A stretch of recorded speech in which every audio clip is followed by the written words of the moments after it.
Bonsoir Jean-Brice et bienvenue dans la bande. Bonsoir. Alors cette année, c'est la 11e édition du Salon international du livre océanien. Une grande nouveauté puisque cette année, ce n'est plus la Bibliothèque Bernheim qui prend les commandes, mais la Maison du Livre, puisque tu es directeur de la Maison du Livre de la Nouvelle-Calédonie. Pourquoi ce changement ? Ce changement, il ne s'est pas fait comme ça déjà. Ça fait 3 ans qu'on en parle et qu'on essaye de mettre en œuvre. Initialement, la Maison du Livre n'existait pas quand le silo a démarré en 2003. Donc c'est la Bibliothèque Bernheim qui a été en charge de l'organiser. Et puis c'est passé en annuel il y a quelques années. Donc du coup, la charge devenait importante pour tout le réseau de lecture publique que porte la Bibliothèque Bernheim. Et nous, ça fait partie de nos missions de fond. Donc c'était plus logique que ce soit la Maison du Livre qui prenne en charge l'organisation du silo. Et on fait partie du comité organisateur depuis 4-5 ans, donc on a déjà pu contribuer à l'organisation au sein du comité.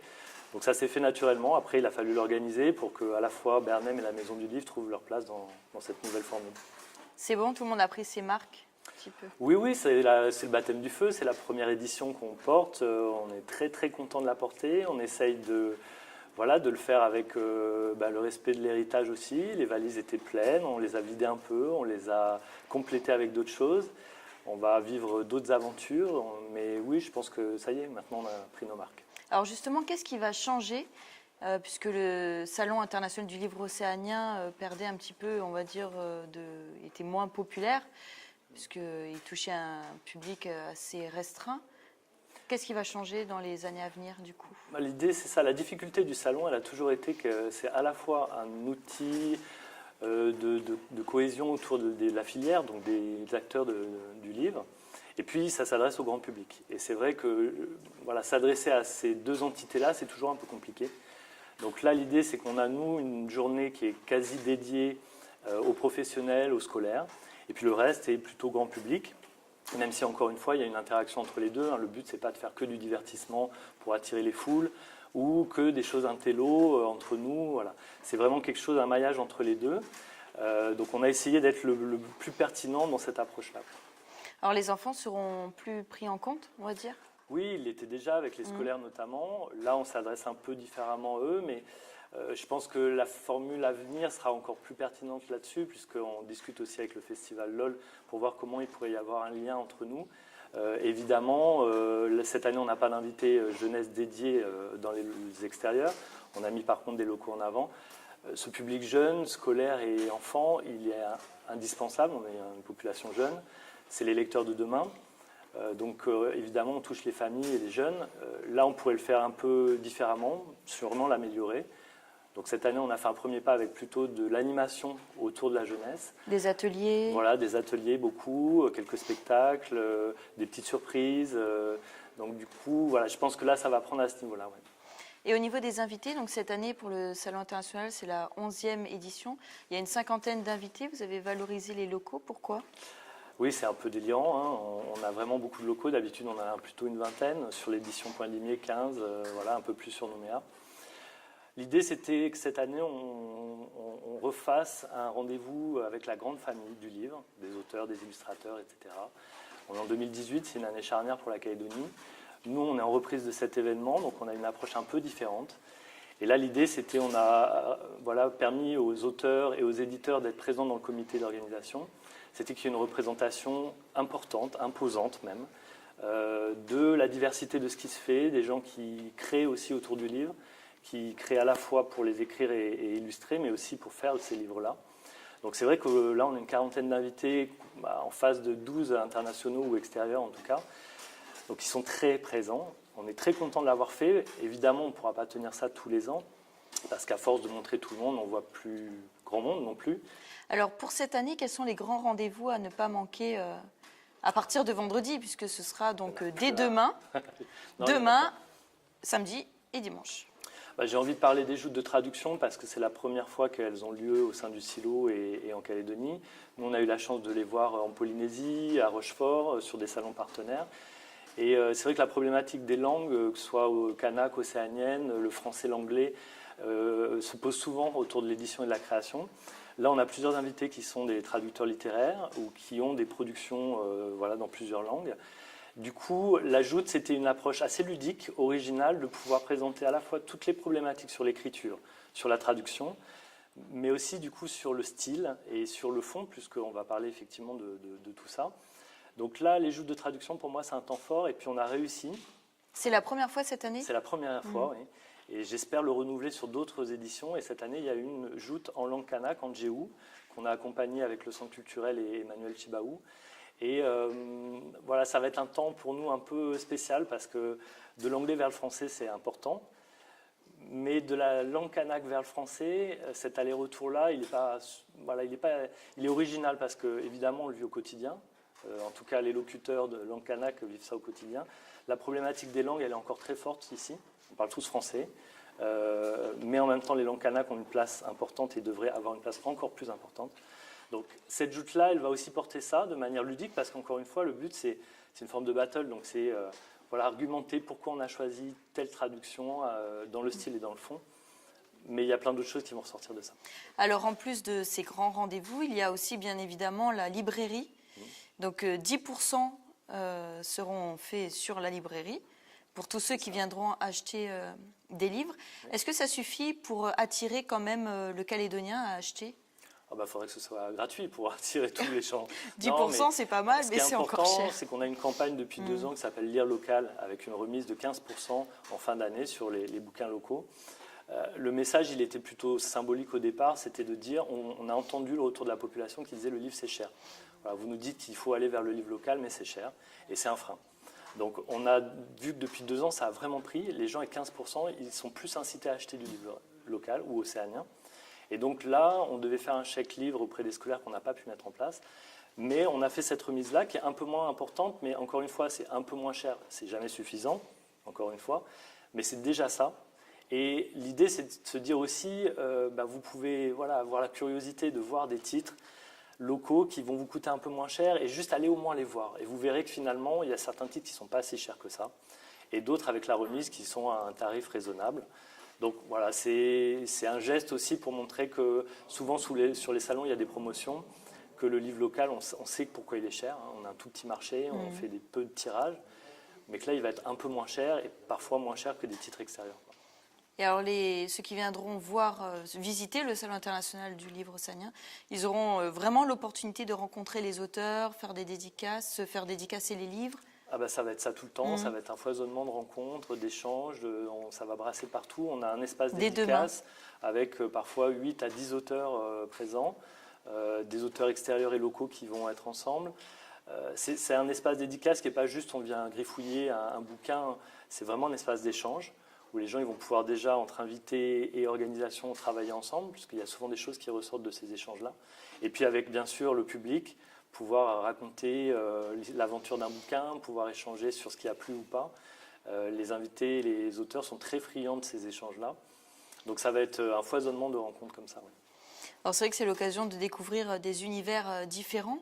Et est-ce que cette année, c'est une année charnière, puisqu'on arrive, il y a le référendum là, dans un peu moins de 2 mois. Est-ce que ce sera aussi l'occasion que chacun ait la parole sur l'avenir de la Nouvelle-Calédonie?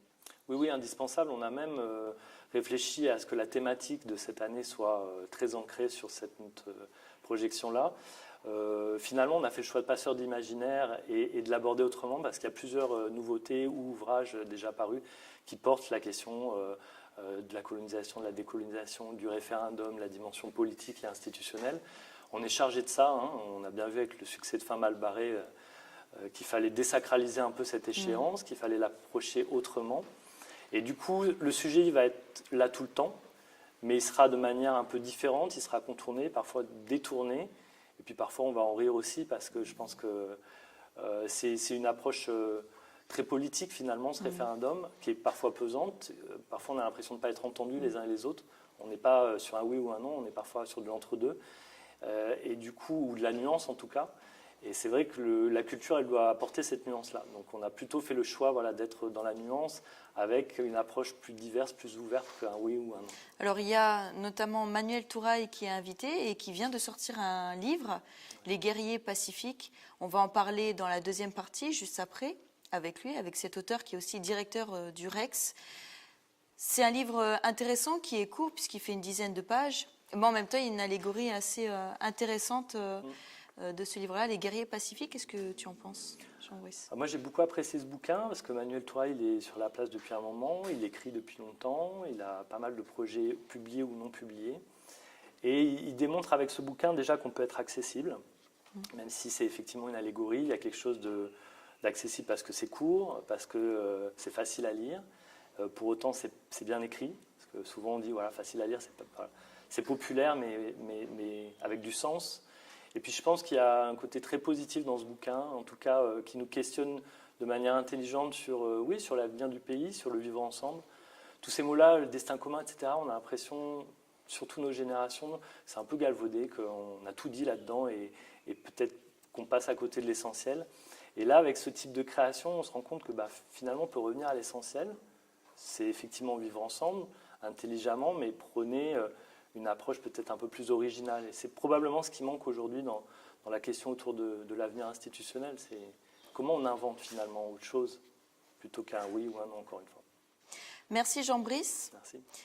La première partie est déjà presque terminée. On va regarder le portrait de Manuel Touraille avant de le retrouver.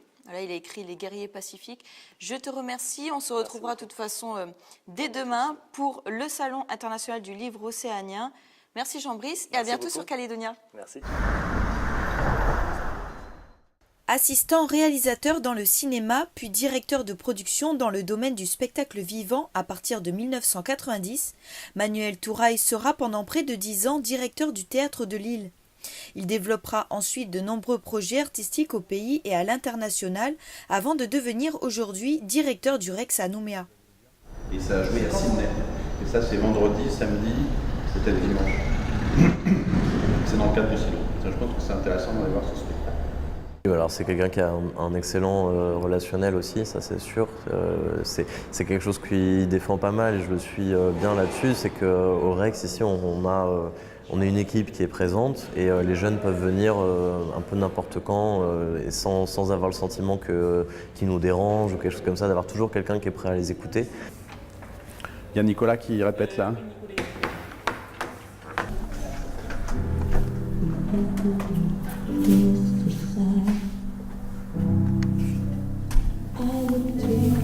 Et le milieu associatif et le milieu artistique, c'est sûr qu'il faut mieux aimer les personnes, les relations humaines. Et c'est toujours inspirant, mais c'est surtout, il ne faut jamais différencier la culture savante de la culture populaire. Ce qui est savant aujourd'hui, c'était populaire hier, l'opéra, le cinéma muet, etc. Donc ça, c'est le spectacle Massacre à la princesse, que nous avons en octobre. Et puis là, c'est en septembre. Le grand concours de chorégraphie où il y a déjà une centaine d'inscrits, je crois, voire plus. Ouais. Une centaine de jeunes, disciplines confondues. Manuel Touraille, bienvenue dans la bande. Je suis heureux d'être là. On est ravis de t'avoir avec nous. On vient de voir ton portrait. Tu es directeur du Rex, mais pas seulement, écrivain aussi. Et tu viens de sortir, cette année, Les guerriers pacifiques. Alors pour commencer, pourquoi ce titre ? Alors ce titre, il m'est venu assez rapidement, puisqu'il s'agit d'un peuple qui vient de la mer et qui a une forme d'autorité, de prestance, dont on comprend tout de suite que quand ils sortent de l'eau, ce sont des guerriers. Et pacifiques parce qu'ils n'ont pas besoin d'employer la force, ils sont guerriers dans leur âme, ils sont guerriers sur leur corps, ils ont des tatouages qui révèlent déjà leur histoire, leur anthologie, leur cosmogonie. Et tout ça est tellement impressionnant qu'on sent que on n'a pas envie de se frotter à eux comme ça pour aller les troubler. Et par contre, c'est un peuple qui vient d'un lointain passé, ou qui sait, personne ne le sait, et ils ont à la fois des attitudes et de guerriers et en même temps des us et coutumes d'hommes et de femmes du Pacifique. Donc ils ne sont pas forcément méchants, ces guerriers, Non. Ils sont quand même pacifiques. Alors ça m'a intriguée, tu commences tout de suite ton livre par une citation de Lévi-Strauss. « Les fleurs de la différence ont besoin de pénombre pour subsister ». Pourquoi commencer par cette citation ? Parce qu'en fait, on peut très souvent tomber dans une forme d'opposition entre culture savante, culture populaire, entre oralité, écrit, entre apprentissage auprès de grands maîtres et puis transmission. Et en fait, le monde est fait de nuances. Et c'est souvent ce que la littérature essaie d'explorer, ce sont toutes ces nuances. Et donc, Lévi-Strauss, évidemment, a bien étudié, lui, toutes les nuances de l'humanité, des hommes, de l'anthropologie. Et on ne s'attend jamais à voir vraiment ce qu'on va y trouver. Et j'aime bien aussi cette citation amérindienne que je pourrais mettre dans un autre texte. « Si tu bois l'eau de mon pays, respecte-en les coutumes. » C'est vrai que les coutumes, les traditions reviennent souvent dans ce livre-là. C'est vraiment important de garder en fait ses origines et de les mettre en valeur pour la vie en général. En fait. Alors c'est une fable, c'est une allégorie, puisque ce peuple a remonté le temps, on ne sait pas trop comment il est arrivé dans un pays qui pourrait être la Nouvelle-Calédonie. Il ne s'impose pas, il vit sur les rivages, il vit à sa façon. Il peut reproduire beaucoup de choses de son environnement. Il y a simplement 2-3 choses qui ne font pas partie de sa vie. C'est tout ce qui est ici, c'est-à-dire toute la reproduction numérique. Le fait qu'un instant, il est là pour être vécu dans l'instant, il n'a pas à être reproduit. Et puis, voilà, j'ai trouvé aussi cette idée par rapport au moteur à combustion qui fait que... de ce fait, ils ne prennent pas le bus, ils ne prennent que le vélo. Donc ça pose un problème pour que la scolarité des enfants, puis ils ne parlent pas la langue du pays. Mais tout ça est une forme d'allégorie, puisqu'à la fin, on finit par trouver quelqu'un qui parle leur langue, et ensuite qui va s'exprimer dans un long monologue. Et finalement, le message, qui est plutôt un message de paix, fait que les jeunes de ce pays un peu désorientés, qui sont souvent à la recherche d'une certaine forme... Il y a un petit clin d'œil avec les jeunes d'ici. Alors c'est ce que m'a dit Roland Rosero, par exemple, finalement. Et ça ne m'est pas venu à l'idée tout de suite, même si j'en parle souvent avec certains jeunes qui fréquentent le Rex. Mais ils sont très attachés à la fois à la coutume, à définir vraiment qui ils sont aujourd'hui, et qu'adviendra-t-il demain. Et on est tous, et c'est ce qui nous relie, toutes ces questions-là. Et donc cette allégorie, cette fable, c'est un peu là-dessus. Alors pour en parler, tu as inventé un peuple qui n'existe pas. Même leurs tatouages ne sont pas visibles. Tu écris « Nos moyens de captation rendent invisible la représentation de leurs tatouages. Les motifs sont uniquement visibles à l'œil nu. » Oui, alors ça, c'était une idée, parce que je ne sais plus quel fait divers m'a donné cette idée, mais le fait que sur leurs tatouages, il y a vraiment leur généalogie, leur histoire, peut-être même la cosmogonie pour se repérer quand ils sont en pirogue et qu'ils naviguent de nuit aux étoiles. Et cela, on ne peut pas le photographier. Si on le photographie, ça n'apparaît pas. Soit dans l'argentique, soit dans le numérique, peu importe. Donc ça veut dire qu'il faut que ce soit des artistes, encore une fois, l'humain, qui vient en présence d'eux et qui va dessiner le tatouage. Et qui en plus peut rappeler certains pétroglyphes. Finalement, est-ce qu'il y a une petite critique de la modernité, de la technologie? C'est qu'il ne faut pas dénaturer ce qui existait déjà. Alors, une critique, n'allons pas jusque-là, mais disons que les nouvelles technologies contiennent à la fois le mal et le remède. Et donc, c'est toujours bien eux ont trouvé cette façon-là de s'en protéger. Et puis, ça ne veut pas dire qu'il n'y a que cette façon-là, bien entendu, puisque ce n'est pas quand même un peuple figé. Puis c'est un peuple, en plus, un peu imaginaire. Alors, ce peuple, il n'existe pas, mais par contre, l'île existe.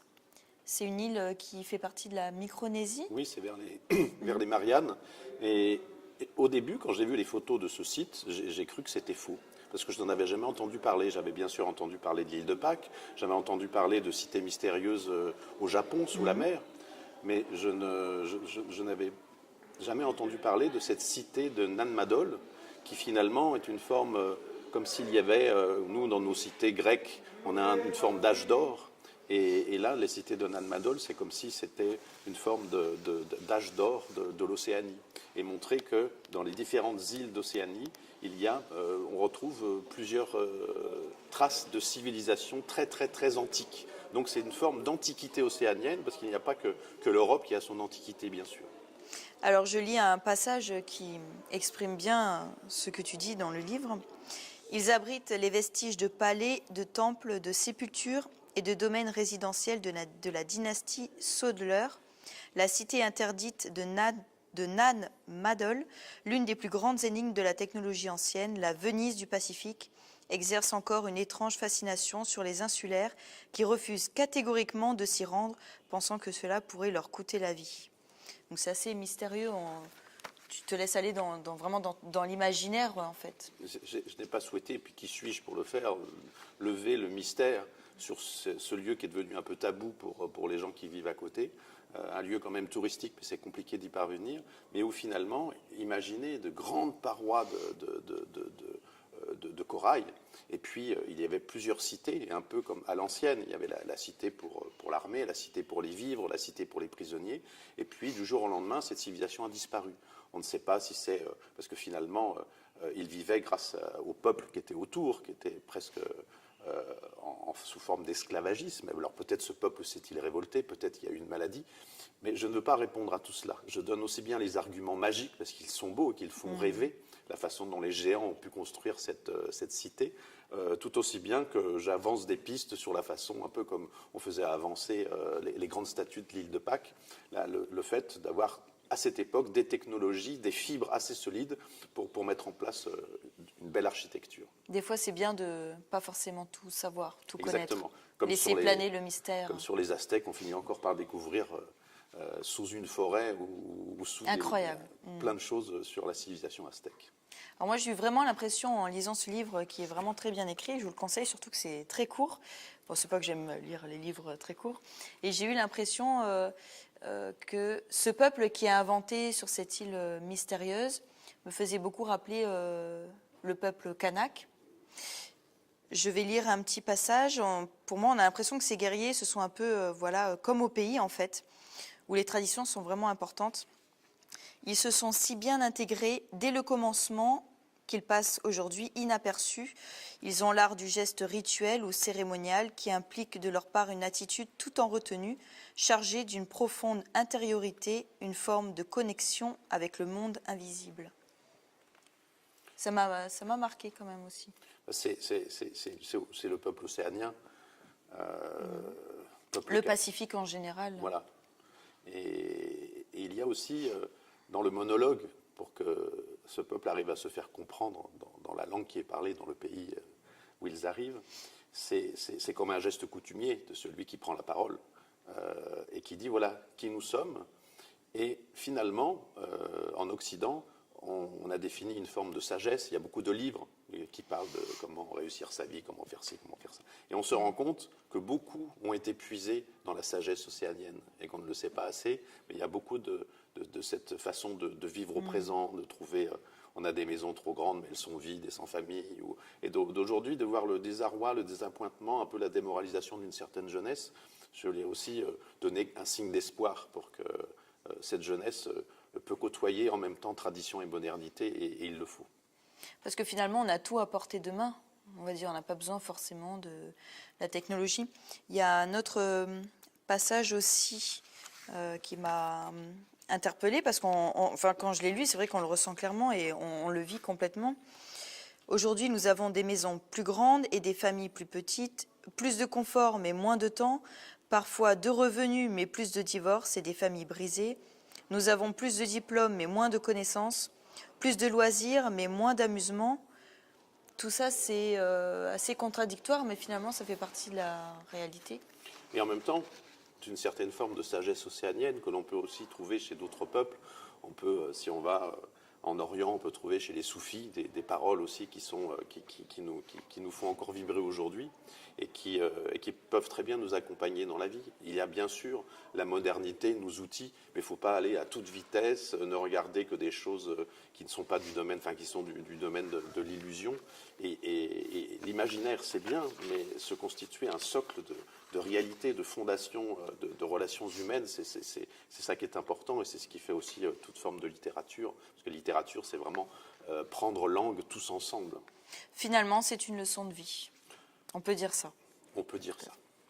Merci Manuel. Merci. On arrive déjà au terme de cette émission. On pourra retrouver ton livre au Salon international du livre, à la librairie, j'imagine ? Oui. Et puis, il y a aussi des séances de dédicaces, il y aura des rencontres. Et puis, tous les auteurs, c'est une grande fête des auteurs et des livres. Et nous serons très souvent là. N'hésitez pas. Merci en tout cas d'avoir fait partie de la bande. On vous retrouvera dès demain au Salon international du livre océanien. Il y aura des ateliers, des expositions. Dès demain, venez avec des séances de dédicaces et n'oubliez pas 10% sur les livres à la librairie. Je vous dis à bientôt au Salon international du livre océanien et sur Calédonia.